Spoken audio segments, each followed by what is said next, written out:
নমস্কার, জয়ন্ত কৃষ্ণে আপনাদেরকে সবাইকে স্বাগত। আমার পেছনে একটি পেয়ারা গাছ রয়েছে, প্রচুর ফলন এসছে, কিন্তু একটিও পেয়ারা খেতে পাচ্ছি না। কারণটা কি? এই বর্ষার সময় আপনাদেরও বাড়িতে হয়তো পেয়ারা গাছ রয়েছে, দেখেছেন বর্ষার সময় পেয়ারা খাওয়া যায় না। কারণটা কি? যখনই ভাঙবেন, খেতে যাবেন, দেখবেন যে ভেতরে লার্ভা বা পোকা নড়ছে, আমরা ফেলে দিই। সেই বিষয় নিয়ে আজকে বিস্তারিতভাবে জানাবো যে এর থেকে মুক্তি কীভাবে পাবেন, এই বর্ষার সময় কেন বেশি পোকা হয়, বিস্তারিত জানাবো, কেন হচ্ছে, এর কি সমাধান আছে, সমস্ত তথ্য দেবো এই ভিডিওর মাধ্যমে। আর হ্যাঁ, আপনাদের যদি পেয়ারা সম্পর্কে অন্য কোনো তথ্য জানতে ইচ্ছা হয় তো অবশ্যই কমেন্ট করে জানাবেন। আপনাদেরকে কিন্তু নতুন একটা ভিডিও বানিয়ে আপনাদেরকে পোস্ট করব। আর আপনি যদি চ্যানেলে প্রথমবার এসেছেন অবশ্যই চ্যানেলটি সাবস্ক্রাইব করবেন আর পাশে থাকা বেল আইকনটি ক্লিক করবেন, তাতে যখনই ভিডিও আপলোড করবো তৎক্ষণাৎ আপনার মোবাইলে নোটিফিকেশন চলে যাবে, আপনি দেখতে পাবেন। তো চলুন ম্যান মেসে যাই, বেশি কথা না বাড়িয়ে। আপনারা কি জানেন এই পেয়ারার মধ্যে প্রচুর পরিমাণে পুষ্টি থাকে, সেজন্য একে গরিবের আপেল বলা হয়। আপেলের সঙ্গে সমতুল্য পেয়ারাকে ধরা হয়। আর পশ্চিমবঙ্গের বিভিন্ন প্রান্তে কিন্তু সহজেই আমাদের পেয়ারা হয়ে যায়, পেয়ারা গাছ। তো অবশ্যই বাড়িতে দু একটি করে পেয়ারা গাছ লাগাবেন। যখনই আমরা বর্ষার সময় পেয়ারা খেতে যাই, পাকা পেয়ারা, তখনই কিন্তু আমাদের দেখতে হয় যে ভিতরে পোকা নড়ছে, লার্ভা নড়ছে, আমরা ফেলে দিই। তো কেন হচ্ছে? এই বর্ষার সময় পেয়ারা উপর থেকে কিছু দেখে বুঝতে পারবেন না, যতক্ষণ আপনি কাটবেন। উপর থেকে দেখে মনে হবে যে ঠিকঠাক আছে, তো কীভাবে পোকাটা ভেতরে গেলো? ভিতর থেকে কি পচে গেছে না পচে যায়নি? এর মূল কারণ হচ্ছে মাছি পোকা। মাছি পোকা করে কি, এই পেয়ারার মধ্যে ডিম পেড়ে দেয়।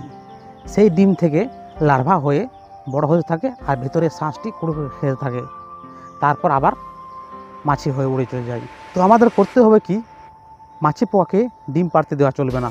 ডিম পেড়ে দিলেই কিন্তু লার্ভা হয়ে যাবে আর ফলকে নষ্ট করে দেবে। তো কতগুলি সমাধান বলবো এই ভিডিওর মাধ্যমে, সেগুলো যদি আপনারা করেন এই মাছি পোকা কিন্তু ডিম পাড়তে পারবে না, বসতে পারবে না গাছের মধ্যে। তো কতগুলি কন্ট্রোল আছে, সেগুলো কিন্তু আমাদেরকে ফলো করতে হবে। যেমন পরিষ্কার পরিচ্ছন্ন চাষবাস করতে হবে। এই বর্ষার সময় পেয়ারা খাওয়া বন্ধ করুন, আর না হলে এই ভিডিওটি ফলো করুন।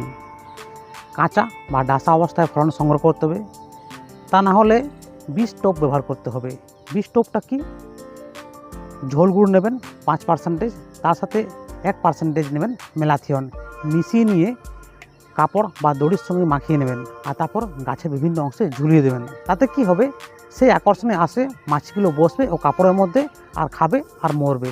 এতে কি হবে, অনেকটাই কন্ট্রোল হবে, আপনার কিন্তু ফল সুরক্ষিত থাকবে। এই মাছি পোকার হাত থেকে ফলকে রক্ষা করতে হলে পুরো গাছকে মশার দিয়ে ঢেকে দিতে হবে। বলা যতটা সহজ, করা ততটা সহজ নয়। কারণ অনেক বড় গাছ থাকে, ছোট গাছ থেকে আপনারা করতে পারেন, বড় গাছকে ঢাকা সম্ভব নয়। তা না হলে ফেরোমন ট্র্যাপ ব্যবহার করতে পারেন, আর তা না হলে প্রতিটি ফলকে অ্যান্টি ফগ দিয়ে ঢেকে রাখতে হবে। একটি বাগানে গেছিলাম আমি, দেখতে পাচ্ছেন প্রতিটি ফলকে কিন্তু ঢেকে রেখেছে। আপনারা এভাবে করতে পারেন। একটু খরচা হয়, একটু কস্টলি হয়, কিন্তু एंटी फॉग दारुण काज হয়। ये आपका वास बनेगा, देखिए होल है यहाँ। यहाँ भी होल है, बीच में मिडिल में भी होल है। वास बनेगा, ऑटोमेटिक गिर जाएगा।